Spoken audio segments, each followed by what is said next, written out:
मैनू एक किताब दे गए सुनेड़े अमृता प्रीतम की, कहता यार जासा पढ़ ले। हुण मैनू पढ़ना नहीं सी आउंदा। फिर एकांतवास जाके कैदा लिया के सलेट लिया के सलेटी लिया के बिना उस्ताद तो पढ़ना शुरू किया, ऊड़ा आड़ा लिखना किया। फिर मैं उस किताब नू सारी नू रजिस्टर ते लिखिया। जून 1984 6 जून 1984 7:30 बजे तो पहले मैं कामरेड सी और 7:30 बजे तो बाद घरों मैं कामरेड गया सी। ते वापस जदों आया मैं उस संपूर्ण सिख के स्वरूप च आया सी। ते अकाल तख्त ते हरमंदर साहब ते फौज का कब्जा हो गया। ये गल ही मैनू मतलब कि पिंच हो गई और मैं 2.5 साल कांतवास चला गया, किसी नाल बोलिया नहीं चलिया नहीं। फिर मैं इस स्वरूप आके 1986 मार्च 1986 अमृत छक के फिर मैं इस स्वरूप चला। सामने मेरा उन्होंने आमना सामना हो गया। उन्होंने मैनू कह लिया कि यू आ गया वो अपनी भाषा जिससे यू आ गया इसने पकड़ दो साले ने, मार दो मेरे साले ने। पर मेरे 13 इंची का सिरसा पाया सी, मैं कढ़ के ते खड़ गया। मैं क्या तुसीं अगे लंघ के विखाओ। वो फिर आ गए जंग नूं लिबासां च लुका के कानूनी दहशत विखाउण। वो फिर आ गए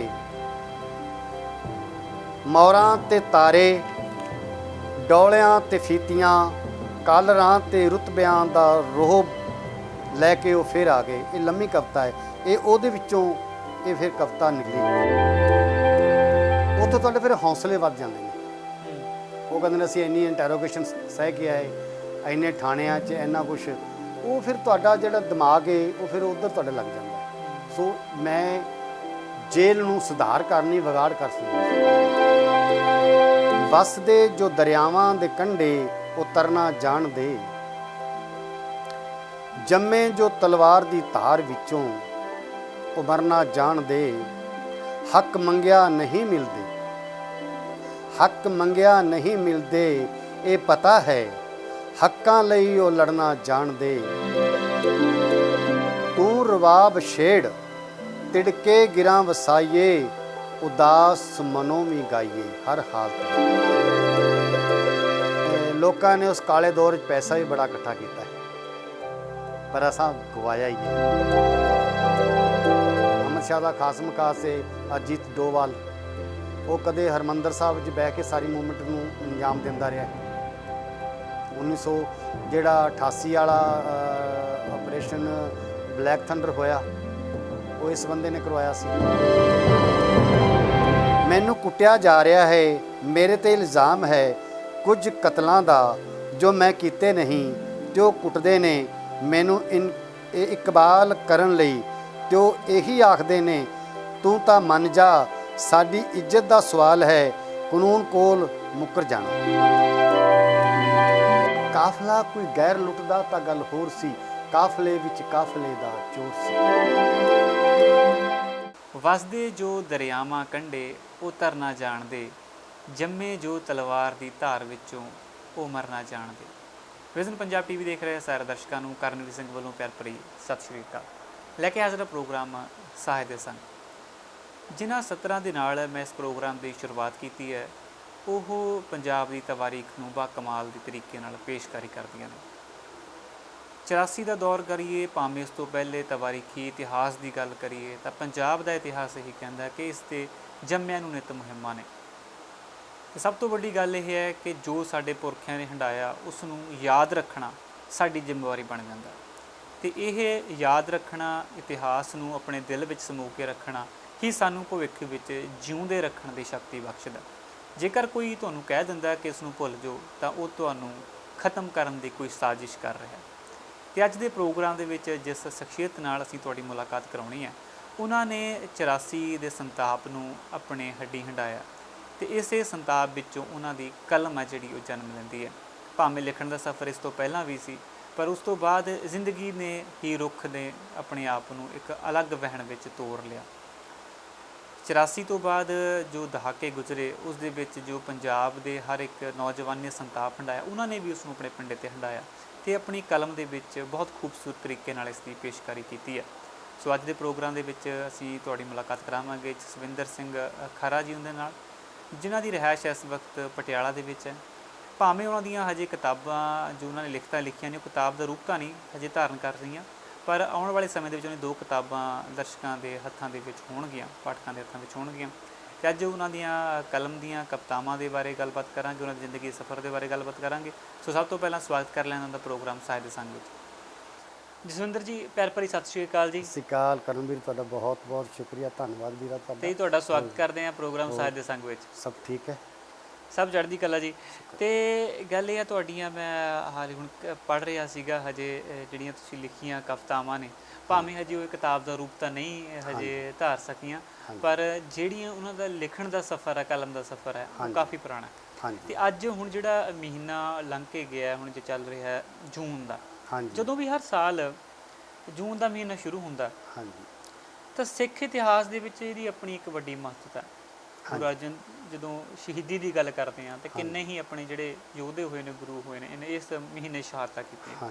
ਪਰ ਜਦੋਂ 1984 ਦਾ ਜਿਹੜਾ ਸਾਲ ਆਉਂਦਾ ਹੈ, ਉਹ ਸਮੇਂ ਜੋ ਭਾਣਾ ਵਾਪਰਿਆ, ਉਹਨੇ ਸਿੱਖ ਕੌਮ ਦੇ ਉੱਤੇ ਅਜਿਹਾ ਦਿਲ ਦੇ ਉੱਤੇ ਜ਼ਖਮ ਕੀਤਾ ਕਿ ਉਹ ਕਦੇ ਭੁਲਾਇਆ ਨਹੀਂ ਜਾ ਸਕਦਾ। ਬਿਲਕੁਲ।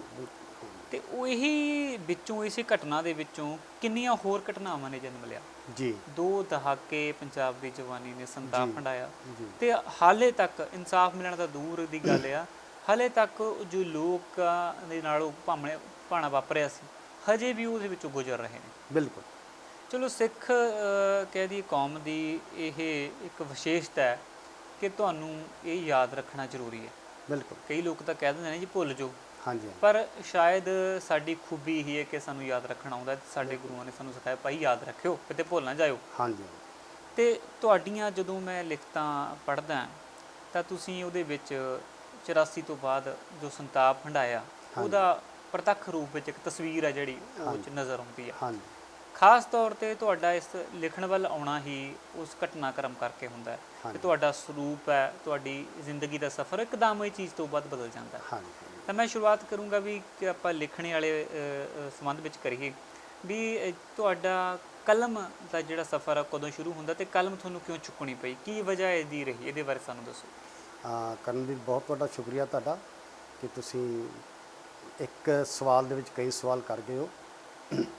ਕਰਨਵੀਰ, ਮੇਰਾ ਲਿਖਣ ਦਾ ਤਾਂ ਸੰਬੰਧ ਜਿੱਥੋਂ ਤੱਕ ਹੈਗਾ ਕਿ ਮੂਲ ਰੂਪ ਵਿੱਚ ਮੈਂ ਇੱਕ ਪੇਂਡੂ ਜੱਟ ਪਰਿਵਾਰ 'ਚੋਂ ਹਾਂ, ਜਿਨ੍ਹਾਂ ਦਾ ਕੋਈ ਪਿਛੋਕੜ ਕਿਤਾਬ ਨਾਲ ਤਾਂ ਨਹੀਂ, ਉਹਨਾਂ ਦਾ ਹੱਲ ਪੰਜਾਲੀ ਕਈ ਕੁਹਾੜੀ ਨਾਲ ਤਾਂ ਹੈ, ਪਰ ਉਹਨਾਂ ਦਾ ਲਿਖਣ ਨਾਲ, ਪੜ੍ਹਨ ਨਾਲ ਕੋਈ ਸਰੋਕਾਰ ਨਹੀਂ, ਨਾ ਹੀ ਕਦੇ ਗੱਲ ਹੁੰਦੀ ਸੀ ਜੀ।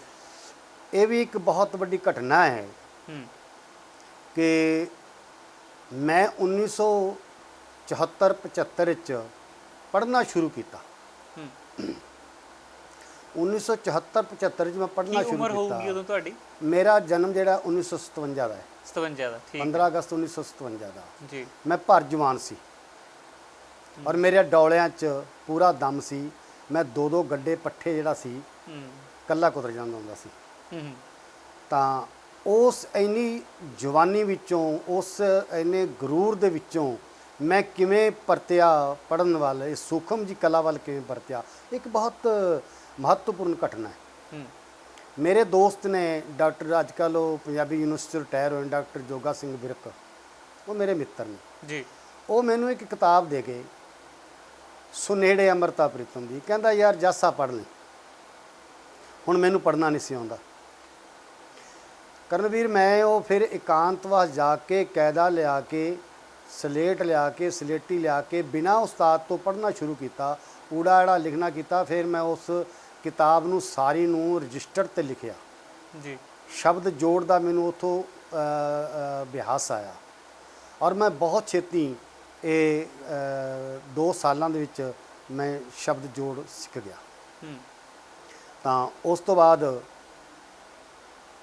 ਮੈਂ ਇਸ ਸਫ਼ਰ 'ਤੇ ਸ਼ੁਰੂ ਹੋਇਆ। 1977-78 ਵਿੱਚ ਫਿਰ ਮੈਂ ਪੰਜਾਬ ਪਟਿਆਲੇ ਆ ਗਿਆ ਜੀ। ਇੱਥੇ ਸਤੀਸ਼ ਕੁਮਾਰ ਵਰਮਾ ਨਾਲ ਮੇਰਾ ਮੇਲ ਜੁਲ ਹੋਇਆ ਤਾਂ ਉਸਨੇ ਮੇਰੇ ਤੋਂ ਪੰਜਾਬੀ ਪ੍ਰਵੇਸ਼ਿਕਾ ਤਾਂ ਗਿਆਨੀ ਕਰਵਾਈ। ਇੱਥੋਂ ਸਕੂਲਿੰਗ ਮੇਰੀ ਨਹੀਂ ਹੋਈ ਔਰ ਮੈਂ ਯੂਨੀਵਰਸਿਟੀ 'ਚ ਪੜ੍ਹਿਆ ਹਾਂ। ਠੀਕ ਹੈ। ਸਕੂਲ ਛੱਡ ਕੇ ਨਹੀਂ ਤਾਂ ਸਕੂਲ ਯੂਨੀਵਰਸਿਟੀ ਤੱਕ ਪਹੁੰਚਣ ਲਈ ਤੁਹਾਨੂੰ ਕਿੰਨੀਆਂ ਕਲਾਸਾਂ ਕਰਨੀਆਂ ਪੈ ਜਾਂਦੀਆਂ ਨੇ। ਦੋ ਮੈਂ ਪੰਜਾਬੀ ਪ੍ਰਵੇਸ਼ਿਕਾ ਤਾਂ ਗਿਆਨੀ ਕੀਤੀ, ਉਹ ਜ਼ਰੂਰੀ ਸੀ ਪੰਜਾਬੀ ਫਿਰ ਪ੍ਰਵੇਸ਼ਿਕਾ। ਉਦੋਂ ਇਦਾਂ ਐਡਮਿਸ਼ਨ ਮਿਲ ਜਾਂਦੀ ਸੀ? ਮਿਲ ਜਾਂਦੇ ਸੀ ਐਡਮਿਸ਼ਨ, ਹੁਣ ਨਹੀਂ ਸੀ ਮਿਲਦਾ, ਉਦੋਂ ਮਿਲ ਜਾਂਦਾ ਸੀ। ਤਾਂ ਤੇ ਫਿਰ ਜਿਵੇਂ ਤੁਸੀਂ ਆਪਣਾ ਤੁਹਾਡੀਆਂ ਪੜ੍ਹ ਰਿਹਾ ਸੀ ਤੁਹਾਡੀਆਂ ਕਵਿਤਾਵਾਂ, ਉਹਦਾ ਸਫ਼ਰ ਆ ਜਿਹੜਾ ਉਹ ਇਹ ਤੋਂ ਅਲੱਗ ਲੱਗ ਰਿਹਾ ਜੋ ਨਾ ਪਹਿਲੀ ਜ਼ਿੰਦਗੀ ਤੋਂ। ਹਾਂ ਕਰਨਵੀਰ, ਕਈ ਬਾਅਦ ਦੌਰ ਆਏ ਮੇਰੀ ਜ਼ਿੰਦਗੀ 'ਚ। ਮੇਰੀ ਜ਼ਿੰਦਗੀ 'ਚ ਇੱਕ ਦੌਰ ਕਾਮਰੇਡੀ ਦਾ ਆਇਆ। ਜੂਨ 1984, 6 ਜੂਨ 1984, 7:30 ਵਜੇ ਤੋਂ ਪਹਿਲਾਂ ਮੈਂ ਕਾਮਰੇਡ ਸੀ, ਔਰ 7:30 ਵਜੇ ਤੋਂ ਬਾਅਦ ਘਰੋਂ ਮੈਂ ਕਾਮਰੇਡ ਗਿਆ ਸੀ ਤੇ ਵਾਪਸ ਜਦੋਂ ਆਇਆ ਮੈਂ ਉਹ ਸੰਪੂਰਨ ਸਿੱਖ ਦੇ ਸਰੂਪ ਵਿੱਚ ਆਇਆ ਸੀ। ਉਹ ਜਿਹੜਾ ਜਦੋਂ ਮੈਂ ਸੁਣਿਆ, ਹਾਲਾਂਕਿ ਮੇਰਾ ਉਸ ਕਾਂਡ ਨਾਲ ਕੋਈ ਲੈਣਾ ਦੇਣਾ ਨਹੀਂ, ਕੋਈ ਸਰੋਕਾਰ ਨਹੀਂ ਸੀ। ਜਦੋਂ ਇਹ ਗੱਲ ਸੁਣੀ ਕਿ ਸੰਤ ਜਰਨੈਲ ਸਿੰਘ ਮਾਰਿਆ ਗਿਆ ਹੈ ਤੇ ਅਕਾਲ ਤਖਤ ਤੇ ਹਰਮੰਦਰ ਸਾਹਿਬ ਤੇ ਫੌਜ ਦਾ ਕਬਜ਼ਾ ਹੋ ਗਿਆ, ਇਹ ਗੱਲ ਹੀ ਮੈਨੂੰ ਮਤਲਬ ਕਿ ਪਿੰਚ ਹੋ ਗਈ। ਔਰ ਮੈਂ ਕਰੀਬ 2.5 ਸਾਲ ਕਾਂਤਵਾਸ ਚਲਾ ਗਿਆ, ਕਿਸੇ ਨਾਲ ਬੋਲਿਆ ਨਹੀਂ, ਚਾਲਿਆ ਨਹੀਂ।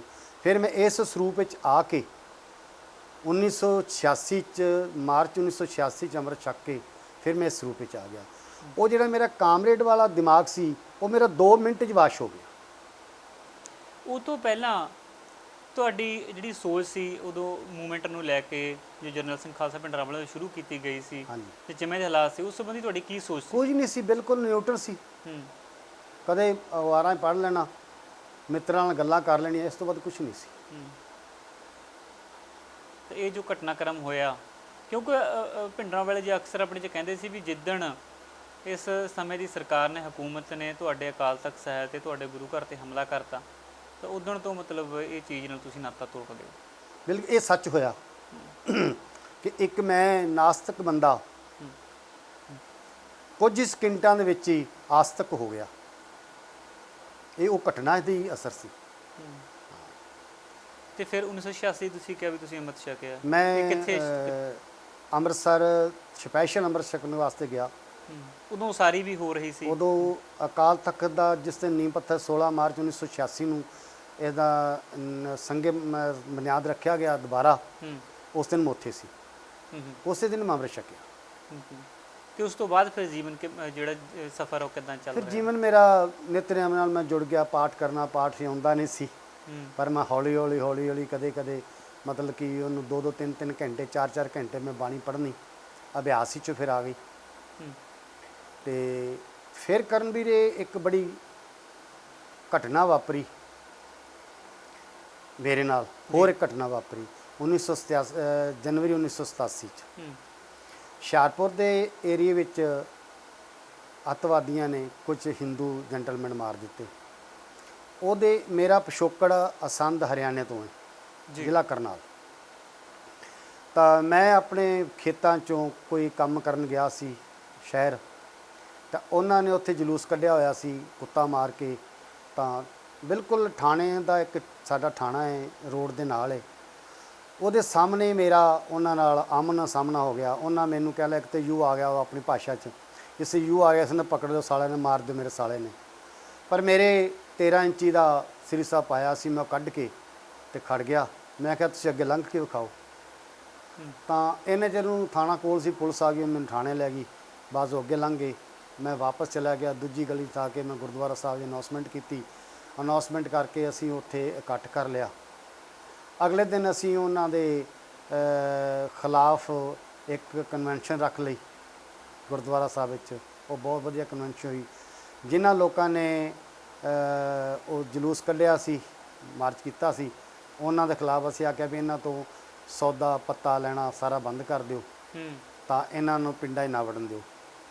ਫਿਰ ਉਹਦਾ ਸਾਰੇ ਕਾਂਡ ਦਾ ਮੁਖੀਆ ਮੈਂ ਸੀ, ਕਿਉਂਕਿ ਮੇਰੇ ਤੋਂ ਸ਼ੁਰੂ ਹੋਇਆ ਸੀ। ਫਿਰ ਉਹ ਜਿਹੜਾ ਮੈਂ ਮੁਖੀਆ ਸੀ, ਮੇਰੇ ਤੋਂ ਸ਼ੁਰੂ ਹੋਇਆ।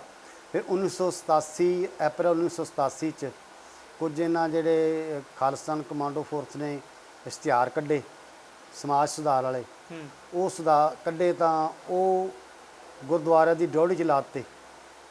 ਹੁਣ ਮੈਂ ਹੀ ਪੁਲਿਸ ਦੇ ਨਿਗਾਹ ਸੀ, ਮੈਨੂੰ ਉਹਨਾਂ ਪਹਿਲੋਂ ਫੜ ਲਿਆ, ਫੜ ਕੇ ਤੇ ਮੈਨੂੰ ਥਾਣੇ ਲੈ, ਮੈਨੂੰ ਇੰਟਰੋਗੇਸ਼ਨ ਕੀਤੀ। ਮੈਨੂੰ ਤਾਂ ਪਤਾ ਹੀ ਨਹੀਂ ਸੀ। ਉਹ ਕਹਿਣ ਲੱਗੇ ਜੀ ਤੇ ਤੈਨੂੰ ਪਤਾ ਨਹੀਂ ਸਾਰੀ ਐਡਮਿਨਿਸਟ੍ਰੇਟਰ ਦਿੱਲੀ ਦੀ ਤੇਰੇ ਤੋਂ ਡਰੀ ਬੈਠੀ ਹੈ। ਤੂੰ ਕਹਿੰਦਾ ਮੈਨੂੰ ਪਤਾ ਨਹੀਂ।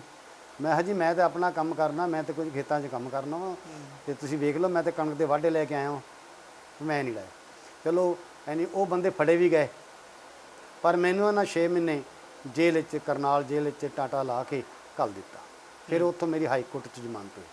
ਤੇ ਇਹ ਸਫ਼ਰ ਦੇ ਵਿੱਚ ਫਿਰ ਤੁਸੀਂ ਲਿਖਣਾ ਸ਼ੁਰੂ ਕਰਤਾ ਸੀ ਉਹ ਗੱਲਾਂ, ਕਿਉਂਕਿ ਇੱਕ ਤਾਂ ਹੁੰਦਾ ਵਕਤ ਪਾ ਕੇ ਤੁਹਾਨੂੰ ਯਾਦ ਆਉਂਦੀਆਂ ਹੈ ਨਾ ਵੀ ਉਹ ਚੀਜ਼ਾਂ 'ਤੇ ਮੈਂ ਲਿਖਾਂ, ਤੇ ਇੱਕ ਹੁੰਦਾ ਵੀ ਜਦੋਂ ਤੁਸੀਂ ਉਹ ਤਸੱਦਦ ਨੂੰ ਹਟਾਉਂਦੇ ਹੋ ਤਾਂ ਜੇ ਤੁਹਾਡੇ 'ਚ ਲਿਖਣ ਦੀ ਚਾਹਤ ਹੈਗੀ, ਤੁਸੀਂ ਉਹ ਸਮੇਂ ਨੂੰ ਲਿਖਦੇ ਵੀ ਹੋ, ਤਾਂ ਮੈਂ ਜ਼ਰੂਰ ਚਾਹੂੰਗਾ ਕਿ ਉਸ ਵਕਤ ਦੀਆਂ ਜੋ ਤੁਸੀਂ ਕੁਝ ਲਿਖਿਆ ਹੋਵੇ ਤਾਂ ਜ਼ਰੂਰ ਸਾਡੇ ਨਾਲ ਹਾਂ ਕਰਨਵੀਰ, ਮੈਂ ਉਸ ਜ਼ਮਾਨੇ 'ਚ ਜੋ ਲਿਖਿਆ ਕਾਫੀ ਜੋ ਮੇਰੀ ਹੱਡ ਬੀਤੀ ਸੀ ਮੈਂ ਉਹ ਲਿਖਿਆ, ਤੇ ਉਹ ਮੈਂ ਤੁਹਾਨੂੰ ਕੁਝ ਕੁ ਲਾਈਨਾਂ, ਕਿਉਂਕਿ ਉਹ ਲੰਮੀਆਂ ਕਵਿਤਾਵਾਂ ਨੇ, ਤੁਹਾਨੂੰ ਕੁਝ ਕੁ ਮੈਂ ਪੜ੍ਹ ਕੇ ਸੁਣਾਉਣਾ ਵਾ।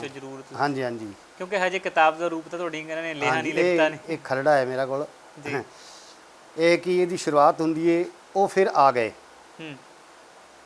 ਹੱਥਾਂ 'ਚ ਹੱਥਕੜੀਆਂ, ਮੋਢਿਆਂ ਤੇ ਬੰਦੂਕਾਂ, ਪੱਗਾਂ ਟੋਪੀਆਂ ਦਾ ਹਜੂਮ ਲੈ ਕੇ ਉਹ ਫਿਰ ਆ ਗਏ ਪੁਲਿਸ ਵਾਲੇ। ਉਹ ਆ ਗਏ ਫਿਰ ਜੰਗ ਨੂੰ ਲਿਬਾਸਾਂ 'ਚ ਲੁਕਾ ਕੇ, ਉਹ ਫਿਰ ਆ ਗਏ ਜੰਗ ਨੂੰ ਲਿਬਾਸਾਂ 'ਚ ਲੁਕਾ ਕੇ, ਕਾਨੂੰਨੀ ਦਹਿਸ਼ਤ ਵਿਖਾਉਣ ਉਹ ਫਿਰ ਆ ਗਏ। ਮੋਰਾਂ ਤੇ ਤਾਰੇ, ਡੋਲਿਆਂ ਤੇ ਫੀਤੀਆਂ, ਕਾਲਰਾਂ ਤੇ ਰੁਤਬਿਆਂ ਦਾ ਰੋਹਬ ਲੈ ਕੇ ਉਹ ਫਿਰ ਆ ਗਏ। ਇਹ ਲੰਮੀ ਕਵਿਤਾ ਹੈ, ਇਹ ਉਹਦੇ ਵਿੱਚੋਂ ਇਹ ਫਿਰ ਕਵਿਤਾ ਨਿਕਲੀ, ਤੇ ਇਹ ਕਾਫੀ 4-5 ਸਫ਼ੇ ਦੀ ਕਵਿਤਾ ਹੈ, ਕਿਉਂਕਿ ਮੈਂ ਪੂਰਾ ਫਿਰ ਲਿਖਿਆ ਹੋਇਆ ਹੈ। ਇਹਦੇ 'ਚ ਤੁਹਾਨੂੰ ਅੱਗੇ ਡੰਡੇ ਦਾ ਡਰ, ਵਰਦੀ ਦਾ ਰੋਹਬ, ਬੰਦਾ ਮੁਸ਼ਕ ਕਰਦੇ ਉਹ ਫਿਰ ਆ ਗਏ। ਕੀਮਤੀ ਬੂਟਾਂ ਦਾ ਰੰਗ ਬਦਲਾਉਣ, ਤਾਰਿਆਂ ਦੀ ਗਿਣਤੀ ਵਧਾਉਣ, ਬਹਾਦਰੀ ਦੇ ਤਗਮੇ ਲਾਉਣ ਉਹ ਫਿਰ ਆ ਗਏ।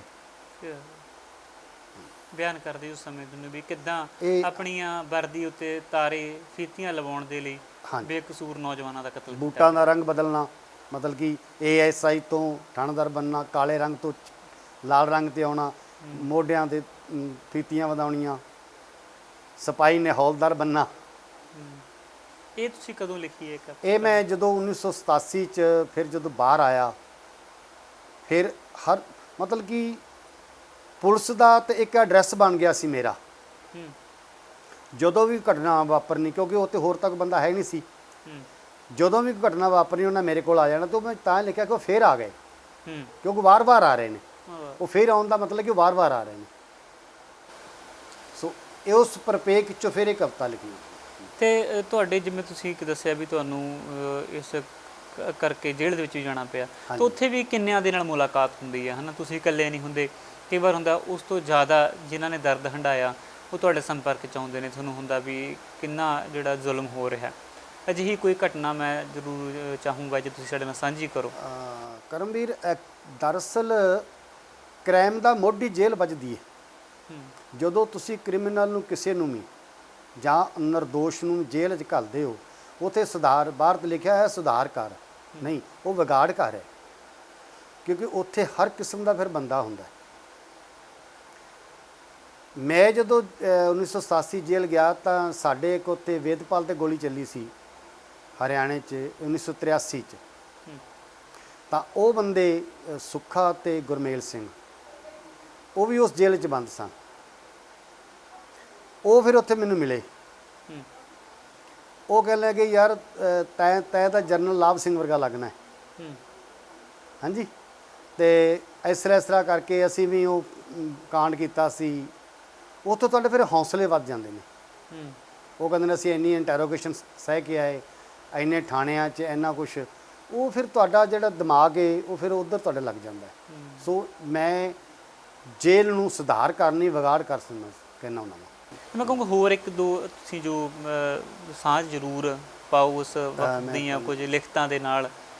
ਤੇ ਜੋ ਤੁਸੀਂ ਪਹਿਲੀ ਵਾਰ ਲਿਖਿਆ ਸੀ, ਕਈ ਵਾਰ ਆਪਾਂ ਲਿਖਿਆ ਨਹੀਂ ਹੁੰਦਾ, ਕਈ ਵਾਰ ਪਰ ਉਹ ਯਾਦ ਜ਼ਰੂਰ ਹੁੰਦਾ। ਦਰਅਸਲ ਇਸ ਤੋਂ ਪਹਿਲਾਂ ਮੈਂ ਕਾਫੀ ਲਿਖਿਆ ਸੀ ਜੀ।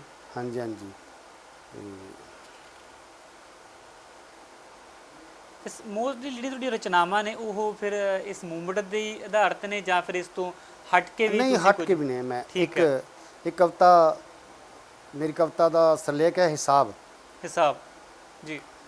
ਵਸਦੇ ਜੋ ਦਰਿਆਵਾਂ ਦੇ ਕੰਢੇ, ਵਸਦੇ ਜੋ ਦਰਿਆਵਾਂ ਦੇ ਕੰਢੇ, ਉਹ ਤਰਨਾ ਜਾਣਦੇ। ਜੰਮੇ ਜੋ ਤਲਵਾਰ ਦੀ ਧਾਰ ਵਿੱਚੋਂ, ਉਹ ਮਰਨਾ ਜਾਣਦੇ। ਹੱਕ ਮੰਗਿਆ ਨਹੀਂ ਮਿਲਦੇ, ਹੱਕ ਮੰਗਿਆ ਨਹੀਂ ਮਿਲਦੇ, ਇਹ ਪਤਾ ਹੈ ਹੱਕਾਂ ਲਈ ਉਹ ਲੜਨਾ ਜਾਣਦੇ।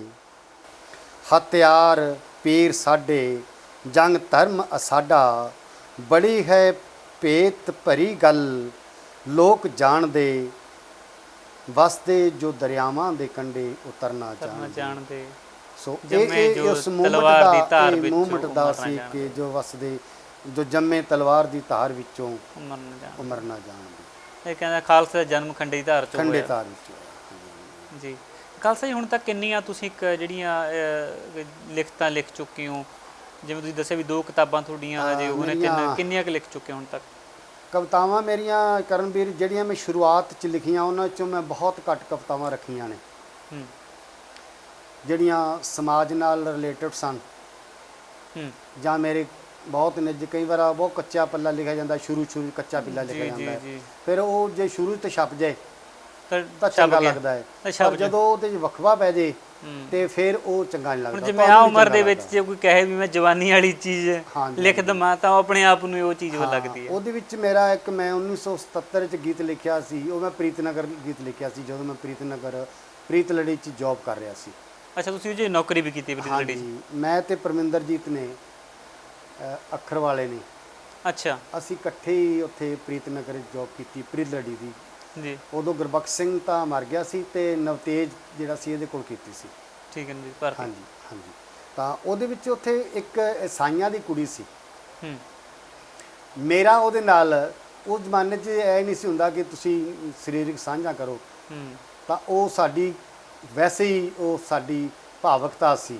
ਹੂੰ ਤਾਂ ਉਹ ਇੱਕ ਦਿਨ ਅੱਗੇ ਅੱਗੇ ਜਾ ਰਹੀ ਸੀ ਮੇਰੇ, ਤੇ ਮੈਂ ਪਿੱਛੇ ਪਿੱਛੇ ਜਾ ਰਿਹਾ ਸੀ।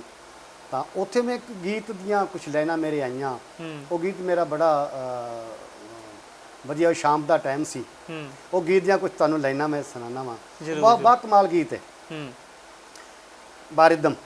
ਜੀ। ਨਿੰਮੀ ਨਿੰਮੀ ਤਾਰਿਆਂ ਦੀ ਲੋ,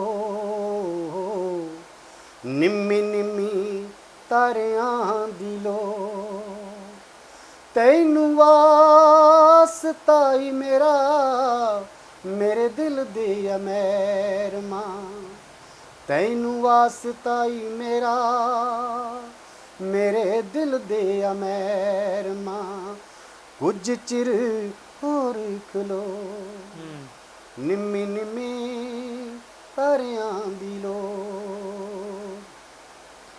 ਸਾਰਾ ਦਿਨ ਵਗ ਵਗ ਪਾਉਣਾ ਮੇਰੇ ਸੱਜਣਾ, ਸਾਰਾ ਦਿਨ ਵਗ ਵਗ ਪਾਉਣਾ ਮੇਰੇ ਸੱਜਣਾ, ਉਹ ਵੀ ਆਥਣਾ ਨੂੰ ਜਾਂਦੀਆਂ ਖਲੋ, ਨਿੰਮੀ ਨਿੰਮੀ ਤਾਰਿਆਂ ਦੀ ਲੋ,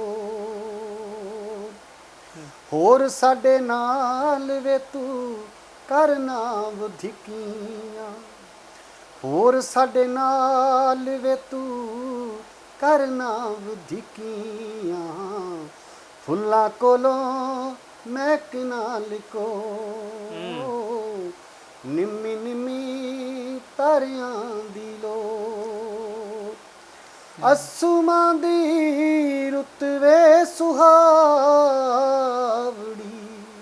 ਅਸੂਮਾਂ ਦੀ ਰੁੱਤ ਵੇ ਸੁਹਾਵੜੀ, ਕਲੇਜੜੇ ਚ ਪਾਂਦੀ ਪਈ ਖੋ, ਨਿੰਮੀ ਨਿੰਮੀ ਤਾਰਿਆਂ ਦੀ ਲੋ, ਫਿੱਕੀ ਫਿੱਕੀ ਚਾਨਣੀ ਆ ਪੈਂਚਮੀ ਦੇ ਚੰਨ ਦੀ, ਫਿੱਕੀ ਫਿੱਕੀ ਚਾਨਣੀ ਵੇ ਪੈਂਚਮੀ ਦੇ ਚੰਨ ਦੀ, ਕੋਈ ਹੋਰ ਨਾ ਕੁਮਾ ਤੂੰ ਤੁਰੋ, ਨਿੰਮੀ ਨਿੰਮੀ ਤਾਰਿਆਂ ਦੀ ਲੋ। ਕੀ ਬਾਤ ਹੈ ਇਹ ਗੀਤ ਮੈਂ ਉਸ ਜ਼ਮਾਨੇ 'ਚ 1977 'ਚ ਲਿਖਿਆ ਸੀ, ਇਹ ਮੈਂ ਰੱਖ ਲਿਆ। ਹੂੰ ਕਿਉਂਕਿ ਇਹ ਇਹਦੇ ਦੇਖੋ ਨਾਲ ਮੇਰੀ ਦੇਖੋ ਇੱਕ ਜ਼ਿੰਦਗੀ attachment ਸੀ। ਦੇਖੋ ਜੀ ਕਈ ਵਾਰ ਨਾ ਜਿਵੇਂ ਹੁਣ ਉਮਰ ਬਦਲਦੀ ਹੈ, ਹਾਂ ਸਮਾਂ ਬਦਲਦਾ, ਤਾਂ ਹਰ ਇੱਕ ਚੀਜ਼ ਬਦਲਦੀ ਹੈ। ਹਾਂਜੀ ਤਾਂ ਇੱਕ ਸਮਾਜਿਕ ਤਾਣਾ ਬਣਾ ਕੇ ਤੁਹਾਨੂੰ ਉਹਦੇ ਅਨੁਸਾਰ ਢਲਣਾ ਪੈ ਜਾਂਦਾ, ਢਲਣਾ ਪੈ ਜਾਂਦਾ। ਪਰ ਇਹ ਚੀਜ਼ਾਂ ਅੰਦਰ ਪਈਆਂ ਹੀ ਰਹਿੰਦੀਆਂ ਨੇ, ਇਹ ਯਾਦਾਂ ਹੁੰਦੀਆਂ ਨੇ, ਜਵਾਨੀ ਦੇ ਆਪਣੇ ਰੰਗ ਨੇ, ਕੁਦਰਤ ਨੇ ਰੰਗ ਬਖਸ਼ੇ ਨੇ। ਜਿਵੇਂ ਰੁੱਤਾਂ ਨੂੰ ਬਰਕਤ ਦਿੱਤੀ ਹੈ, ਰੁੱਤਾਂ ਨੂੰ ਬਖਸ਼ਿਆ, ਹਾਂਜੀ ਐਦਾਂ ਇਨਸਾਨ ਨੂੰ ਵੀ ਦਿੱਤਾ ਹਾਂਜੀ ਵੀ ਤੂੰ ਹਰ ਇੱਕ ਚੀਜ਼ ਨੂੰ ਮਾਣ। ਤਾਂ ਉਹ ਯਾਦਾਂ ਹੁੰਦੀਆਂ ਨੇ, ਭਾਵੇਂ ਕਈ ਵਾਰ ਅਰਸੇ ਬਾਅਦ ਆਪਾਂ ਉਹਦਾ ਜ਼ਿਕਰ ਕਰਨਾ ਚੰਗਾ ਨਹੀਂ ਸਮਝਦੇ, ਪਰ ਉਹ ਚੰਗੀਆਂ ਲੱਗਦੀਆਂ ਨੇ। ਚੰਗੇ ਤੇ ਬੜਾ ਖੂਬਸੂਰਤ ਹੈ। ਫਿਲਹਾਲ ਸਮਾਂ ਸਾਡੇ ਕੋਲ ਇੱਕ ਨਿੱਕੇ ਜਿਹੇ ਬ੍ਰੇਕ ਦਾ ਹੋ ਗਿਆ, ਤੇ ਹੋਰ ਆਪਾਂ ਤੁਹਾਡੀਆਂ ਕਵਿਤਾਵਾਂ ਬਾਰੇ ਗੱਲਬਾਤ ਕਰਾਂਗੇ, ਨਾਲੇ ਜ਼ਿੰਦਗੀ ਦੇ ਸਫ਼ਰ ਦੇ ਬਾਰੇ। ਇੱਕ ਬ੍ਰੇਕ ਲੈ ਲਈ ਜੀ। ਸੋ ਬਣੇ ਰਹੋ ਵਿਜ਼ਨ ਪੰਜਾਬ ਦੇ ਨਾਲ, ਜਲਦ ਹਾਜ਼ਰ ਹੋਣ ਨਿੱਕੇ ਜਿਹੇ ਬ੍ਰੇਕ ਤੋਂ ਬਾਅਦ। ਜਸਵਿੰਦਰ ਜੀ, ਪਹਿਲਾਂ ਸਤਿ ਸ਼੍ਰੀ ਅਕਾਲ ਜੀ, ਤੇ ਬ੍ਰੇਕ ਤੋਂ ਬਾਅਦ ਮੁੜ ਤੋਂ ਸਵਾਗਤ ਕਰਦੇ ਹਾਂ ਜੀ। ਤੇ ਜਿਵੇਂ ਗੱਲਬਾਤ ਕਰ ਰਹੇ ਸੀ ਤੁਹਾਡੀਆਂ ਲਿਖਤਾਂ ਦੇ ਬਾਰੇ ਖਾਸ ਤੌਰ ਤੇ ਜਿਵੇਂ ਤੁਸੀਂ ਦੱਸਿਆ ਵੀ ਇੱਕ ਮੂਵਮੈਂਟ ਜੋ ਪੰਜਾਬ ਚੱਲੀ, ਉਹ ਤੁਸੀਂ ਸੰਤਾਪ ਹੰਢਾਇਆ। ਲਿਖਣ ਦੀ ਸ਼ੁਰੂ ਭਾਵੇਂ ਪਹਿਲਾਂ ਹੋ ਗਈ ਸੀ, ਪਰ ਫਿਰ ਤੁਸੀਂ ਜਿਹੇ ਜਿਹੇ ਮਾਹੌਲ 'ਚੋਂ ਲੰਘਦੇ ਹੋ ਤਾਂ ਤੁਸੀਂ ਉਹੋ ਜਿਹਾ ਲਿਖਣ ਲੱਗ ਜਾਂਦੇ ਹੋ ਜੀ। ਉਹੋ ਜਿਹੇ ਮਾਹੌਲ ਦਾ ਪ੍ਰਭਾਵ ਤੁਹਾਡੇ 'ਤੇ ਪੈਂਦਾ। ਜੀ ਜੀ। ਤੇ ਮੈਂ ਜਿਵੇਂ ਤੁਸੀਂ ਜ਼ਿਕਰ ਕਰ ਰਹੇ ਹੋ, ਬੜੀਆਂ ਹੀ ਖੂਬਸੂਰਤ ਜਿਹੜੀਆਂ ਤੁਸੀਂ ਕਵਿਤਾਵਾਂ ਲਿਖੀਆਂ ਨੇ, ਤੇ ਬੜਾ ਦਰਦ ਹੈ ਉਹਨਾਂ ਦੇ ਵਿੱਚ, ਜੋ ਲੋਕਾਂ ਨੇ ਹੰਢਾਇਆ, ਤੁਸੀਂ ਵੀ ਹੰਢਾਇਆ। ਤਾਂ ਇਸ ਕਾਲੇ ਦੌਰ ਦੇ ਵਿੱਚ ਜੋ 20 ਸਾਲ ਲਗਭਗ ਚੱਲਿਆ, 84 ਤੋਂ ਲੈ ਕੇ ਉਦੋਂ ਹਜੇ ਤੱਕ ਵੀ ਕੇਸ ਅਧੂਰੇ ਨੇ, ਤਾਂ ਉਹਦੇ ਵਿੱਚ ਹੋਰ 2-4 ਘਟਨਾਵਾਂ ਜਿਹੜੀਆਂ ਤੁਸੀਂ ਆਪਣੀ ਲਿਖਤਾਂ ਦੇ ਵਿੱਚ ਚਿਤਰੀਆਂ ਨੇ, ਉਹ ਸਾਡੇ ਨਾਲ ਸਾਂਝੀ ਜ਼ਰੂਰ ਕਰੋ। ਕਰਮਵੀਰ, ਮੈਂ ਇੱਕ ਕਵਿਤਾ ਲਿਖੀ ਸੀ, ਰੁੱਖ ਬਾਣੀ। ਉਹ ਕਵਿਤਾ ਤੁਹਾਨੂੰ ਸੁਣਾ। ਉਸ ਕਵਿਤਾ ਦੇ ਵਿੱਚ ਬੜਾ ਸੂਖਮ ਢੰਗ ਨਾਲ ਉਸ ਕਵਿਤਾ ਨੂੰ ਮੈਂ ਚਿਤਰਿਆ ਹੈ, ਔਰ ਤੁਸੀਂ ਮਹਿਸੂਸ ਕਰੋਗੇ, ਉਸ ਕਾਲੇ ਦੌਰ ਨੂੰ ਮਹਿਸੂਸ ਕਰੋਗੇ, ਔਰ ਉਹ ਤੁਸੀਂ ਸਾਰੀਆਂ ਚੀਜ਼ਾਂ ਨੂੰ ਮਹਿਸੂਸ ਕਰੋਗੇ। ਮੈਂ ਉਹ ਕਵਿਤਾ ਤੁਹਾਡੇ ਰੂਬਰੂ ਕਰ ਰਿਹਾ ਵਾਂ।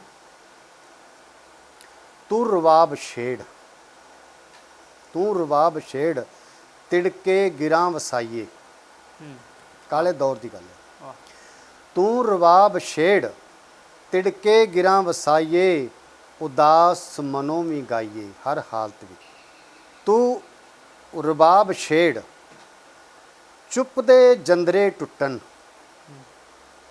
ਚੁੱਪ ਦੇ ਜੰਦਰੇ ਟੁੱਟਣ, ਜ਼ਿੰਦਗੀ ਦਾ ਰਾਗ ਛਿੜੇ ਮੁੜ ਵਸੇਬਾ। ਤੂੰ ਰਬਾਬ ਛੇੜ, ਸ਼ਬਦਾਂ ਦੀ ਕਿੰਨ ਮਿੰਨ, ਸ਼ਬਦਾਂ ਦੀ ਕਿੰਨ ਮਿੰਨ, ਹੋਈ ਹੈ ਮਿਹਰਬਾਨ। ਤੂੰ ਰਬਾਬ ਛੇੜ, ਕਾਲੀ ਬੋਲੀ ਰਾਤ ਨੂੰ, ਕਾਲੀ ਬੋਲੀ ਰਾਤ ਨੂੰ, ਚਾਨਣੀ ਦੀ ਸੰਨ ਲਾਈਏ। ਕਾਲੀ ਬੋਲੀ ਰਾਤ ਨੂੰ, ਚਾਨਣੀ ਦੀ ਸੰਨ ਲਾਈਏ। ਤੂੰ ਰਬਾਬ ਛੇੜ, ਰੁੱਖਾਂ ਦੇ ਕੋਲ ਬਹਿ ਕੇ, ਰੁੱਖਾਂ ਦੇ ਕੋਲ ਬਹਿ ਕੇ, ਪੱਤਿਆਂ ਦਾ ਗੀਤ ਗਾਈਏ। ਤੂੰ ਰਬਾਬ ਛੇੜ, ਸਰਾਪੀਆਂ ਜ਼ੁਬਾਨਾਂ ਨੂੰ ਬੋਲਣ, ਸਰਾਪੀਆਂ ਜ਼ੁਬਾਨਾਂ ਬੋਲਾਂ ਨੂੰ ਭੋਗ ਲਾਉਣ, ਸਰਾਪੀਆਂ ਜ਼ੁਬਾਨਾਂ ਬੋਲਾਂ ਨੂੰ ਭੋਗ ਲਾਉਣ। ਤੂੰ ਰਬਾਬ ਛੇੜ, ਦਹਿਸ਼ਤ ਦੀ ਚੁੱਪ ਟੁੱਟੇ, ਦਹਿਸ਼ਤ ਦੀ ਚੁੱਪ ਟੁੱਟੇ, ਹੱਕਾਂ ਦੀ ਆਵਾਜ਼ ਉੱਠੇ। ਤੂੰ ਰਬਾਬ ਛੇੜ, ਤੂੰ ਰਬਾਬ ਛੇੜ, ਨਜ਼ਮਾਨ ਦੀ ਸੱਤਰ ਚਿੱਟੀ, ਨਜ਼ਮਾਨ ਦੀ ਸੱਤਰ ਚਿੱਟੀ, ਗੀਤਾਂ ਦੇ ਬੋਲ ਸੁੱਚੇ। ਨਜ਼ਮਾਨ ਦੀ ਸੱਤਰ ਚਿੱਟੀ, ਗੀਤਾਂ ਦੇ ਬੋਲ ਸੁੱਚੇ। ਤੂੰ ਰਬਾਬ ਛੇੜ, ਤੂੰ ਰਬਾਬ ਛੇੜ, ਤੂੰ ਰਬਾਬ ਛੇੜ। ਕਿਆ ਬਾਤ ਹੈ ਜੀ।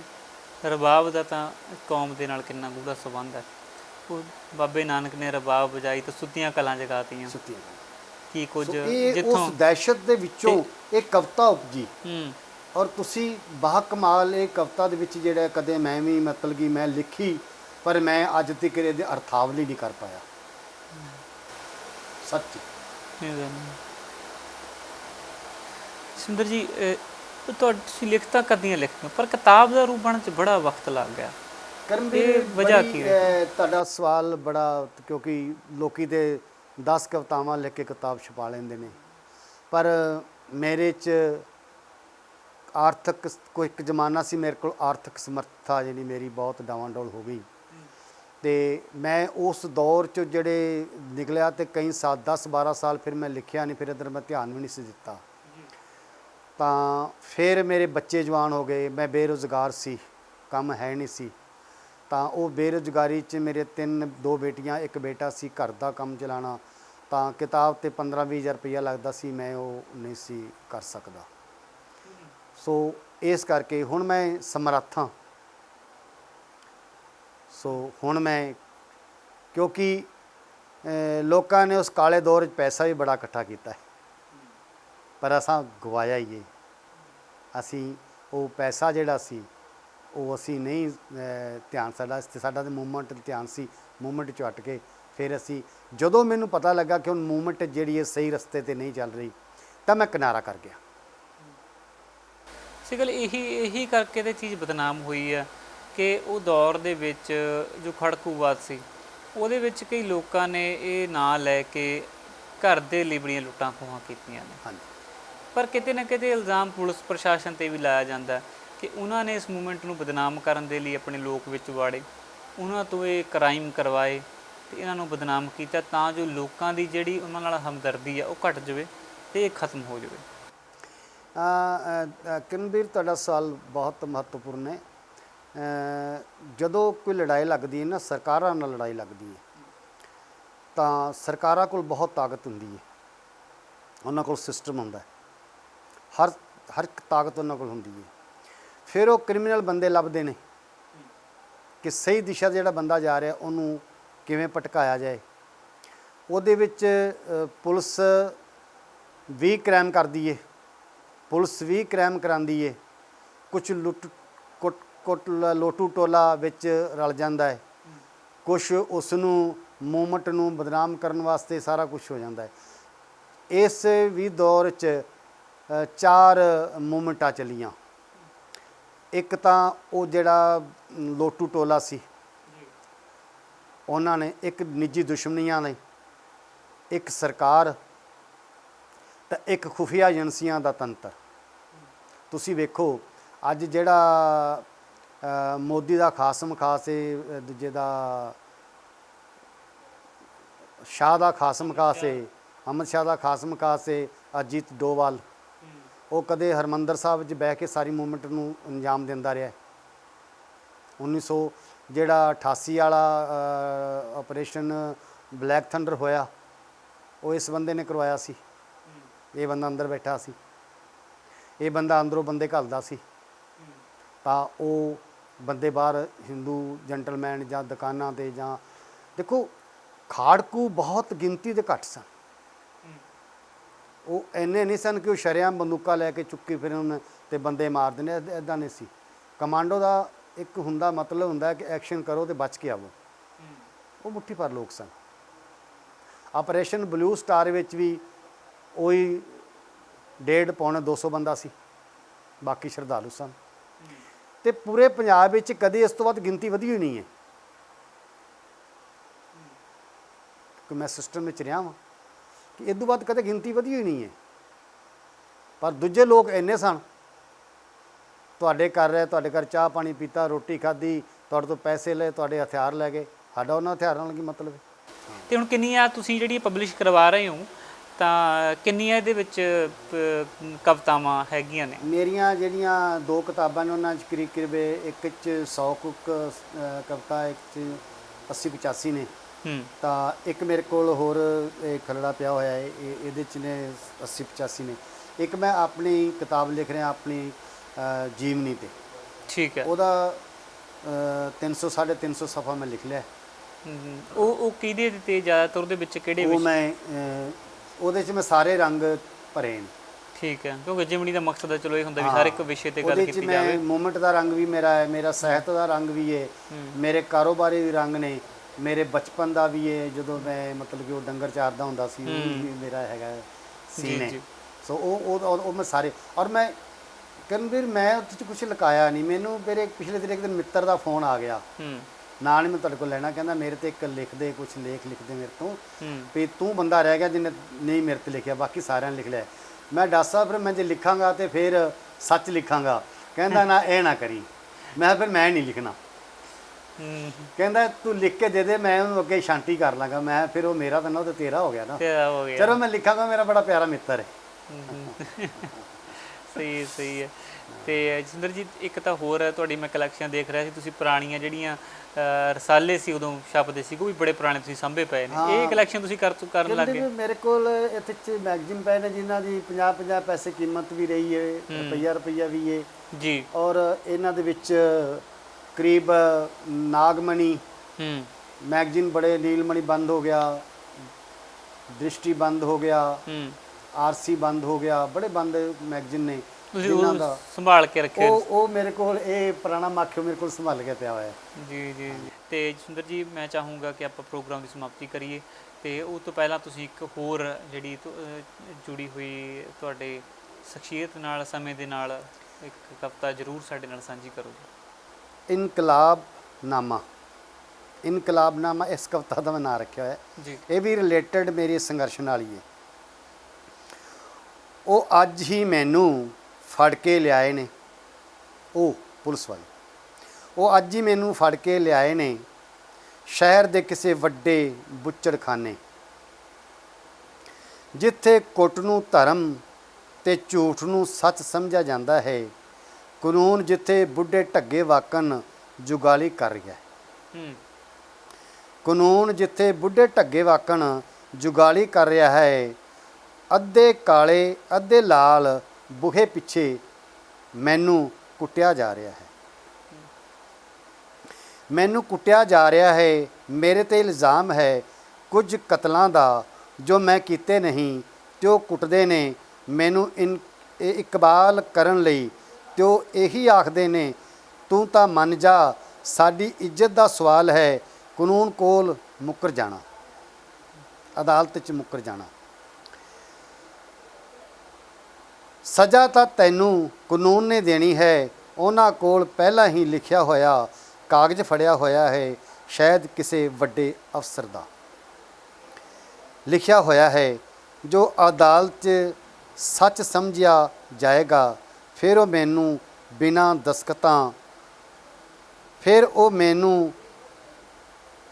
ਬਿਨਾਂ ਦਸਤਖਤਾਂ ਹੀ ਚਲਾਏ ਲੈ ਜਾਣਗੇ। ਲੰਮੀ ਕਵਿਤਾ ਮੈਂ ਇਹਦੇ 'ਚ ਕੋਸ਼ਿਸ਼ ਸੁਣਾਵਾਂਗਾ। ਜੇਲ੍ਹ ਵਿੱਚ ਰੱਖ ਸਕਦੇ ਹਨ, ਖੁੱਸ ਜਾਣਗੇ ਮੇਰੇ ਸਾਰੇ ਕਾਨੂੰਨੀ ਹੱਕ। ਟਾਟਾ ਦਾ ਇੱਕ ਅੰਗੂਠਾ ਲਾਉਣ ਨਾਲ ਉਹ ਕੁੱਟਦੇ ਨੇ, ਬਾਹਾਂ ਪਿੱਛੇ ਬੰਨ੍ਹ ਕੇ, ਬੋਹੜ ਨਾਲ ਟੰਗ ਕੇ ਉਹ ਮੇਰੀ ਬੇਹੋਸ਼ੀ ਤੱਕ ਟੰਗਦੇ ਨੇ, ਤੇ ਮੇਰੇ ਜਿਸਮ ਦਾ ਸਾਰਾ ਪਾਣੀ ਨੁੱਚੜ ਜਾਂਦਾ ਹੈ। ਜਿੰਦਾ ਰੱਖਣ ਲਈ ਦਿੰਦੇ ਨੇ 2 ਘੁੱਟ ਨਮਕ ਵਾਲਾ ਕੋਸਾ ਪਾਣੀ। ਇਸ ਤੋਂ ਬਾਅਦ ਫਿਰ ਹੁੰਦੀ ਹੈ ਦੂਜੀ ਕੁੱਟ ਸ਼ੁਰੂ। ਇੱਕ ਮੋਟਾ ਪਾਈਪ ਖੁੱਚਾਂ ਵਿੱਚ ਰੱਖ ਕੇ ਮੋੜ ਦਿੰਦੇ ਨੇ ਲੱਤਾਂ ਸਿਰ ਵੱਲ ਨੂੰ। ਪੂਰੀ ਜਿਹੜੀ ਤਸਵੀਰ ਹੈ ਤੁਸੀਂ ਜਿਵੇਂ ਕਿਸੇ ਨੂੰ ਵਾਰਤਕ ਵਿੱਚ ਪੇਸ਼ ਕੀਤਾ ਹੈ। ਹਾਂ, ਕਈ ਵਾਰ ਦੁਹਰਾਇਆ ਜਾਂਦਾ ਹੈ ਇਸ ਦੂਜੀ ਕੁੱਟ ਨੂੰ। ਇਸ ਵਕਤ ਹਾਕਮ ਦੇ ਤਨਖਾਹਦਾਰ ਤੇ ਹਕੂਮਤ ਦੇ ਵਫਾਦਾਰ ਹੁੰਦੇ ਨੇ ਕੋਲ ਖੜੇ, ਕੁੱਟ ਚਸ਼ਮਦੀਦ ਕਰਦੇ ਨੇ। ਤੀਜੀ ਕੁੱਟ ਕੁਝ ਰੁਕ ਹੁੰਦੀ ਹੈ ਸ਼ੁਰੂ। ਹੁਣ ਤੀਜੀ ਕੁੱਟ ਤੁਹਾਨੂੰ ਦੱਸ ਦੇਣਾ ਮੈਂ, ਜੋ ਹੁੰਦੀ ਹੈ ਮੌਤ ਦੇ ਨੇੜੇ, ਬਾਹਾਂ ਪਿੱਛੇ ਬੰਨ੍ਹ ਕੇ, ਫਿਰ ਲੱਤਾਂ ਪਾਸ ਪਾ ਕੇ, ਫਿਰ ਬੰਦਾ ਬੈਠ ਜਾਂਦਾ ਹੈ। ਉਹਨਾਂ ਬਾਹਾਂ ਦੇ ਵਿੱਚ ਲੱਤਾਂ ਫਸਾ ਕੇ ਤੇ ਪਿੱਛੇ ਵੱਲ ਖਿੱਚਦੇ ਨੇ ਪੈਰ, ਪਿੱਛੇ ਵੱਲ ਕਰਕੇ ਖਿੱਚਦੇ ਨੇ ਪੈਰ। ਵਿਚਲਾ ਹਿੱਸਾ ਲੱਕੜ ਵਾਕਣ ਪਾਟਣ ਲੱਗਦਾ ਹੈ। ਤੁਹਾਡਾ ਚੱਡੇ ਜਿਹੜੇ ਨੇ ਪਾਟਣ ਲੱਗਦਾ ਹੈ। ਆਵਾਜ਼ ਵੀ ਆਉਂਦੀ ਹੈ। ਇਸ ਕੁੱਟ ਨੂੰ ਵੀ ਕਈ ਵਾਰ ਦੁਹਰਾਇਆ ਜਾਂਦਾ ਹੈ। ਇਸ ਕੁੱਟ ਨੂੰ ਆਖਰੀ ਕੁੱਟ ਆਖਦੇ ਨੇ। ਉਹ ਮੈਨੂੰ ਹੋਏ ਕਤਲਾਂ ਬਾਰੇ ਪੁੱਛਦੇ ਨੇ ਤੇ ਮੈਂ ਆਪਣੇ ਘਰ ਦੀਆਂ ਗੱਲਾਂ ਕਰਦਾ ਹਾਂ। ਗੱਲਾਂ ਕਰਦਾ ਹਾਂ ਮੇਰੀਆਂ ਭੁੱਖੀਆਂ ਤਿਹਾਈਆਂ ਖੁਰਲੀ ਤੇ ਵੱਜੀਆਂ ਮੱਝਾਂ ਬਾਰੇ ਦੱਸਦਾ ਹਾਂ। ਘਰ ਵਾਲੀ ਠੰਡੇ ਚੁੱਲ੍ਹੇ 'ਚ ਅੱਗੇ ਕੰਧ ਨਾਲ ਸਿਰ ਲਾ ਕੇ ਬੈਠੀ ਨਜ਼ਰ ਆਉਂਦੀ ਹੈ। ਬੇਟੀ ਰੋਂਦੀ ਮੰਗਦੀ ਹੈ, ਦਿਸਦੀ ਹੈ ਕਿ ਇਸ ਹਾਲਤ ਵਿੱਚ ਪਾਣੀ ਦੀ ਵਾਰੀ ਦੀ ਉਸ ਨੂੰ ਸੁਰਤ ਹੈ। ਦੋਧੇ ਤੇ ਆਈ ਮੱਕੀ ਸੁੱਕਦੀ ਦਿਖਾਈ ਦਿੰਦੀ ਹੈ। ਮੈਂ ਆਪਣਾ ਫਿਕਰ ਕਰਦਾ ਹਾਂ।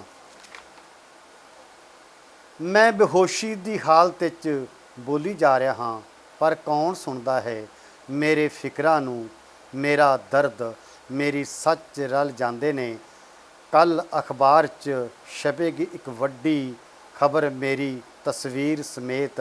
ਸ਼ਹਿਰ 'ਚ ਕੁਝ ਚਿਰ ਪਹਿਲਾਂ ਹੋਏ ਕਤਲਾਂ ਦਾ ਕਾਤਲ ਫੜਿਆ ਗਿਆ ਹੈ। ਇਸ ਤਰ੍ਹਾਂ ਖਬਰ ਦਾ ਮਜ਼ਮੂਨ ਹੋਵੇਗਾ। ਪੁਲਿਸ ਪਾਰਟੀ ਨਾਕੇ ਲਾ ਕੇ ਨਹਿਰ ਜਾਂ ਕਿਸੇ ਡਰੇਨ 'ਤੇ ਖੜੀ ਸੀ।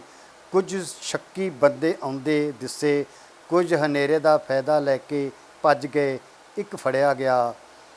ਮੁਲਕ ਵਿੱਚ ਇੱਕ ਵੱਡਾ ਹਾਦਸਾ ਹੋਣ, ਕਤਲਗਾਰਤ ਹੋਣ ਤੋਂ ਬਚ ਗਿਆ। ਠੀਕ ਹੈ, ਸਾਰੀ ਤਸਵੀਰ ਜਿਹੜੀ ਇੱਥੋਂ ਤੁਸੀਂ ਪੇਸ਼ ਕਰਤੀ ਹੈ। ਗੱਲ ਇਹ ਵੀ ਕਿੰਨਾ ਇਹ ਦਰਦ ਹੈ ਜਿਹੜਾ ਹਜੇ ਵੀ ਇੱਕ ਤਕਲੀਫ ਜ਼ਰੂਰ ਸੀਨੇ ਵਿੱਚ ਪੈਦਾ ਕਰਦਾ ਹੈ ਕਿ ਇਨਸਾਫ ਨਹੀਂ ਹੋਇਆ ਪੰਜਾਬ ਦਰਦ ਦਰਦ ਜਿਹੜਾ ਸਾਨੂੰ ਇਹ ਨਹੀਂ। ਮੈਂ ਇੱਕ ਕਵਿਤਾ ਲਿਖੀ ਸੀ, ਮੈਂ ਤੁਹਾਨੂੰ ਲਾਈਨਾਂ ਸੁਣਾ ਦਿੰਦਾ, ਉਹਦੇ ਵਿੱਚ ਸਾਰਾ ਸਪਸ਼ਟ ਹੋ ਜਾਏਗਾ। ਕਾਫਲਾ ਕੋਈ ਗੈਰ ਲੁੱਟਦਾ ਤਾਂ ਗੱਲ ਹੋਰ ਸੀ। ਕਾਫਲਾ ਕੋਈ ਗੈਰ ਲੁੱਟਦਾ ਤਾਂ ਗੱਲ ਹੋਰ ਸੀ। ਕਾਫਲੇ ਵਿੱਚ ਕਾਫਲੇ ਦਾ ਚੋਰ ਸੀ। ਅਸੀਂ ਗਿਣਦੇ ਰਹੇ ਆਪਣੇ ਮੋਇਆਂ, ਅਸੀਂ ਕਰਦੇ ਰਹੇ ਗਿਣਤੀਆਂ ਆਪਣੇ ਮੋਇਆਂ ਦੀਆਂ। ਉਹ ਕੁਰਸੀ ਦੇ ਪਾਵਿਆਂ ਦਾ ਕਰਦਾ ਰਿਹਾ ਔਰ ਤੋੜ ਸੀ। ਕਾਫਲਾ ਕੋਈ ਹੋਰ ਲੁੱਟਦਾ ਤਾਂ ਗੱਲ ਹੋਰ ਸੀ। ਕਾਫਲੇ ਵਿੱਚ ਕਾਫਲੇ ਦਾ ਚੋਰ। ਸਾਨੂੰ ਆਪਣਿਆਂ ਨੇ ਮਾਰਿਆ ਹੈ, ਗੈਰਾਂ ਨੇ ਨਹੀਂ ਮਾਰਿਆ। ਸਹੀ ਗੱਲ ਹੈ। ਤੇ ਜੇ ਆਪਣੇ ਮਾਰਦੇ ਨੇ ਫਿਰ ਦੁੱਖ ਵੀ ਜ਼ਿਆਦਾ ਲੱਗਦਾ। ਦੇਖੋ ਤੇ ਖੈਰਾ ਸਾਹਿਬ, ਬਹੁਤ ਬਹੁਤ ਤੁਹਾਡਾ ਸ਼ੁਕਰੀਆ। ਕਾਫੀ ਗੱਲਾਂ ਜਿਹੜੀਆਂ ਬੇਸ਼ਕੀਮਤੀ ਰਹਿ ਵੀ ਗਈਆਂ ਨੇ, ਪਰ ਫਿਰ ਵੀ ਤੁਹਾਡਾ ਬਹੁਤ ਬਹੁਤ ਧੰਨਵਾਦ। ਇਕੱਠੇ ਹੋਵਾਂਗੇ ਜ਼ਰੂਰ ਜੀ, ਜ਼ਰੂਰ ਜ਼ਰੂਰ। ਕਹਾਣੀ ਲੰਮੀ ਹੈ, ਲੰਮੀ ਕਹਾਣੀ ਹੈ ਜੀ, ਮੁੱਕਣੀ ਨਹੀਂ ਹੈ, ਮੁੱਕਣੀ ਜੀ। ਮੁਲਾਕਾਤ ਹੋਰ ਹੀ ਹੋਵੇਗੀ। ਤੇ ਚਲੋ ਜੀ, ਸਾਡਾ ਵੀ ਹਰ ਹਫਤੇ ਹੀ ਹੁੰਦਾ ਤੇ ਕੋਸ਼ਿਸ਼ ਕਰਾਂਗੇ ਹੋਰ ਜਿਹੜੀਆਂ ਗੱਲਾਂ ਨੇ ਜਿਹੜੀਆਂ ਸਰੋਤਿਆਂ ਨੂੰ ਜਾਣਨੀਆਂ ਚਾਹੀਦੀਆਂ ਨੇ, ਸਾਨੂੰ ਜਾਣਨੀਆਂ ਚਾਹੀਦੀਆਂ ਨੇ। ਮੈਂ ਇੱਕ ਮੇਰੀ ਕਵਿਤਾ ਰਹਿ ਗਈ, ਮੈਂ ਤੁਹਾਨੂੰ ਉਹ ਸੁਣਾ ਦਿਆਂ, ਜਿਹੜੀ ਡਕੈਤ ਤੇ ਲਿਖੀ ਹੈ। ਬਹੁਤ ਬਹੁਤ ਪਿਆਰੀ ਕਵਿਤਾ, ਮੈਂ ਚਾਹਾਂਗਾ ਜੀ ਜੀ ਜ਼ਰੂਰ ਜ਼ਰੂਰ। ਕਿਰਵੀਰ ਜੀ, ਇਹ ਕਵਿਤਾ ਮੈਂ 28 ਜਨਵਰੀ 2021 ਨੂੰ ਲਿਖੀ ਸੀ, ਰਾਤ ਨੂੰ ਕਰੀਬ 3 ਵਜੇ। ਮੈਂ ਡਕੈਤ ਸਾਹਿਬ ਨੂੰ ਸਾਰਾ ਕੁਛ, ਉਹ ਸਾਰਾ ਐਪੀਸੋਡ ਮੈਂ ਅੱਖੀ ਵੇਖਿਆ ਸੀ, ਔਰ ਮੈਂ ਬਹਿ ਕੇ ਲਿਖੀ। ਸਵੇਰੇ ਮੈਂ ਫੇਸਬੁੱਕ 'ਤੇ ਪਾ ਦਿੱਤੀ ਸੀ ਮੈਂ ਤਾਂ। ਠੀਕ ਹੈ, ਹਾਂ। ਇਹ ਲਿਖੀ, ਹੰਝੂ ਤਾਂ ਸਰਨਾਵਾਂ ਸਨ, ਅੱਖਾਂ ਵਿੱਚ ਸਮੁੰਦਰ ਸੀ। ਹੰਝੂ ਤਾਂ ਸਰਨਾਵਾਂ ਸਨ, ਅੱਖਾਂ ਵਿੱਚ ਸਮੁੰਦਰ ਸੀ। ਉਹੀ ਫੁੱਟ ਕੇ ਬਾਹਰ ਨਿਕਲਿਆ ਜੋ ਉਸ ਦੇ ਅੰਦਰ ਸੀ। ਤਰਤ ਵੇੜਾ ਉਸ ਜ਼ਖਮੀ ਕੀਤਾ, ਤਰਤ ਵੇੜਾ ਉਸ ਜ਼ਖਮੀ ਕੀਤਾ, ਹਰਫਾਂ ਦਾ ਜੋ ਖੰਜਰ ਸੀ। ਵਤਨ ਦਾ ਪੌਣ ਪਾਣੀ ਰੋਇਆ, ਵੇਖ ਕੇ ਡਾਢਾ ਇਹ ਮੰਜ਼ਰ ਸੀ। ਅੱਧੀ ਰਾਤੀ ਜਾਗੇ ਪੁੱਤ ਧਰਤ ਦੇ, ਅੱਧੀ ਰਾਤੀ ਜਾਗੇ ਪੁੱਤ ਧਰਤ ਦੇ, ਜੋ ਸੁੱਤੇ ਆਪਣੇ ਆਪਣੇ ਅੰਦਰ ਸੀ। ਆਪੋ ਧਾਪੀ ਟੁਰੇ ਕਾਫਲੇ। ਕਿਰਨਵੀਰ, ਆਪੋ ਧਾਪੀ ਟੁਰੇ ਕਾਫਲੇ, ਖੜਾ ਨਿਆਈ ਸੜਕਾਂ ਦਾ ਇਹ ਮੰਜ਼ਰ ਸੀ। ਅਗਲੀ ਲਾਈਨ ਬੜੀ ਕਾਬਲੇ ਗੌਰ ਹੈ। ਲੋਕਾਂ ਹੱਥੀ ਫੁੱਲ ਫੜੇ ਸਨ, ਲੋਕਾਂ ਹੱਥੀਂ ਫੁੱਲ ਫੜੇ ਸਨ, ਐ ਪਰ ਹਕੂਮਤ ਦਾ ਹੱਥੀ ਖੰਜਰ ਸੀ। ਤੇ ਸੁੰਦਰ ਜੀ, ਬਹੁਤ ਬਹੁਤ ਤੁਹਾਡਾ ਸ਼ੁਕਰੀਆ ਸਾਰੀ ਗੱਲਬਾਤ ਲਈ, ਸਮਾਂ ਦੇਣ ਦੇ ਲਈ ਬਹੁਤ ਬਹੁਤ ਧੰਨਵਾਦ। ਬਹੁਤ ਬਹੁਤ ਤੁਹਾਡਾ ਧੰਨਵਾਦ, ਸ਼ੁਕਰੀਆ ਬਹੁਤ ਬਹੁਤ। ਤੇ ਤੁਸੀਂ ਆਏ, ਇੰਨੀ ਮੁਸ਼ੱਕਤ ਕੀਤੀ। ਸੋ ਅੱਜ ਦੇ ਸਾਹਿਤ ਦੇ ਸੰਗ ਪ੍ਰੋਗਰਾਮ ਦੇ ਵਿੱਚ ਗੱਲਬਾਤ ਕੀਤੀ ਜਸਵਿੰਦਰ ਸਿੰਘ ਖਾਰਾ ਜੀ ਉਹਨਾਂ ਦੇ ਨਾਲ, ਜਿਨ੍ਹਾਂ ਨੇ ਆਪਣੀਆਂ ਲਿਖਤਾਂ ਦੀ ਸਾਂਝ ਸਾਡੇ ਨਾਲ ਪਾਈ ਤੇ ਨਾਲ ਦੀ ਨਾਲ ਜ਼ਿੰਦਗੀ ਦੇ ਸਫ਼ਰ ਦੀ ਸਾਂਝ ਵੀ ਸਾਡੇ ਨਾਲ ਪਾਈ। ਜਦੋਂ ਵੀ ਇਸ ਜ਼ਿੰਦਗੀ ਦੇ ਸਫ਼ਰ ਦੇ ਵਿੱਚੋਂ 1984 ਦੇ 2 ਦਹਾਕਿਆਂ ਦੀ ਗੱਲ ਕਰਦੇ ਹਾਂ, ਤਾਂ ਦਿਲ ਦੇ ਵਿੱਚ ਇੱਕ ਤਰੀਕੇ ਦਾ ਖੰਜਰ ਜਿਹੜਾ ਚੁੱਭ ਜਾਂਦਾ ਕਿ ਉਸ ਸਮੇਂ ਦੇ ਵਿੱਚ ਕਿਵੇਂ ਸਮੇਂ ਦੀ ਹਕੂਮਤ ਨੇ, ਉਸ ਸਮੇਂ ਦੇ ਪ੍ਰਸ਼ਾਸਨ ਨੇ ਉਹ ਰੰਗ ਦਿਖਾਏ ਜਿਸ ਦੇ ਕਾਲੇ ਦਾਗ ਅੱਜ ਵੀ ਇਸ ਪੰਜਾਬ ਦੀ ਚਾਦਰ ਉੱਤੇ ਇਸ ਨੂੰ ਜ਼ਖਮੀ ਕਰਕੇ ਰੱਖਿਆ ਹੋਇਆ, ਤੇ ਇਸ ਨੂੰ ਹਰ ਜੂਨ ਦੇ ਵਿੱਚ ਯਾਦ ਕੀਤਾ ਜਾਂਦਾ ਹੈ। ਕੋਈ ਵੀ ਤਰੀਕ ਅੱਜ ਤਾਂ ਅਜਿਹੀ ਨਹੀਂ ਹੋਵੇਗੀ ਜਿਸ ਵਕਤ ਕੋਈ ਕਤਲੇਆਮ ਨਾ ਹੋਇਆ ਹੋਵੇ, ਪਰ ਜਦੋਂ ਇਸ ਮਹੀਨੇ ਦੀ ਗੱਲ ਆਉਂਦੀ ਹੈ ਜੂਨ ਦੀ, ਤਾਂ ਉਹ ਉਸ ਦੀ ਤਵਾਰੀਖ, ਉਸ ਦੀ ਲਿਖਤ ਅਲੱਗ ਹੀ ਹੈ। ਸੋ ਖਾਰਾ ਜੀ ਨੇ ਸਾਂਝ ਪਾਈ ਉਸ ਕਾਲੇ ਦੌਰ ਦੀ ਆਪਣੀਆਂ ਲਿਖਤਾਂ ਵਿੱਚ, ਤੇ ਜੋ ਉਹਨਾਂ ਨੇ ਹੰਡਾਇਆ। ਉਮੀਦ ਕਰਦੇ ਹਾਂ ਕਿ ਦਰਸ਼ਕਾਂ ਨੇ ਜੋ ਕੁਛ ਇਹ ਸੁਣਿਆ ਤਾਂ ਉਹਨਾਂ ਲਈ ਇਹ ਜਾਣਕਾਰੀ ਕਾਫੀ ਜ਼ਿਆਦਾ ਕੀਮਤੀ ਹੋਵੇਗੀ, ਕਿਉਂਕਿ ਤੁਹਾਡਾ ਇਤਿਹਾਸ ਤੁਹਾਡੇ ਲਈ ਕੀਮਤੀ ਹੋਣਾ ਜ਼ਰੂਰੀ ਆ। ਸੋ ਇਸੇ ਤਰ੍ਹਾਂ ਇੱਕ ਨਵੇਂ ਪ੍ਰੋਗਰਾਮ ਦੇ ਵਿੱਚ ਇੱਕ ਹੋਰ ਸਫ਼ਰ ਦੇ ਨਾਲ, ਇੱਕ ਸਾਹਿਤਕਾਰ ਦੇ ਨਾਲ ਤੁਹਾਡੀ ਮੁਲਾਕਾਤ ਕਰਾਵਾਂਗੇ। ਜਦ ਤੱਕ ਮੈਨੂੰ ਕਰਨਵੀਰ ਸਿੰਘ ਨੂੰ ਦਿਓ ਇਜਾਜ਼ਤ। ਤੁਸੀਂ ਬਣੇ ਰਹੋ ਵਿਜ਼ਨ ਪੰਜਾਬ ਦੇ ਨਾਲ, ਹਰ ਕਦਮ ਤੁਹਾਡੇ ਨਾਲ। ਸਤਿ ਸ਼੍ਰੀ ਅਕਾਲ।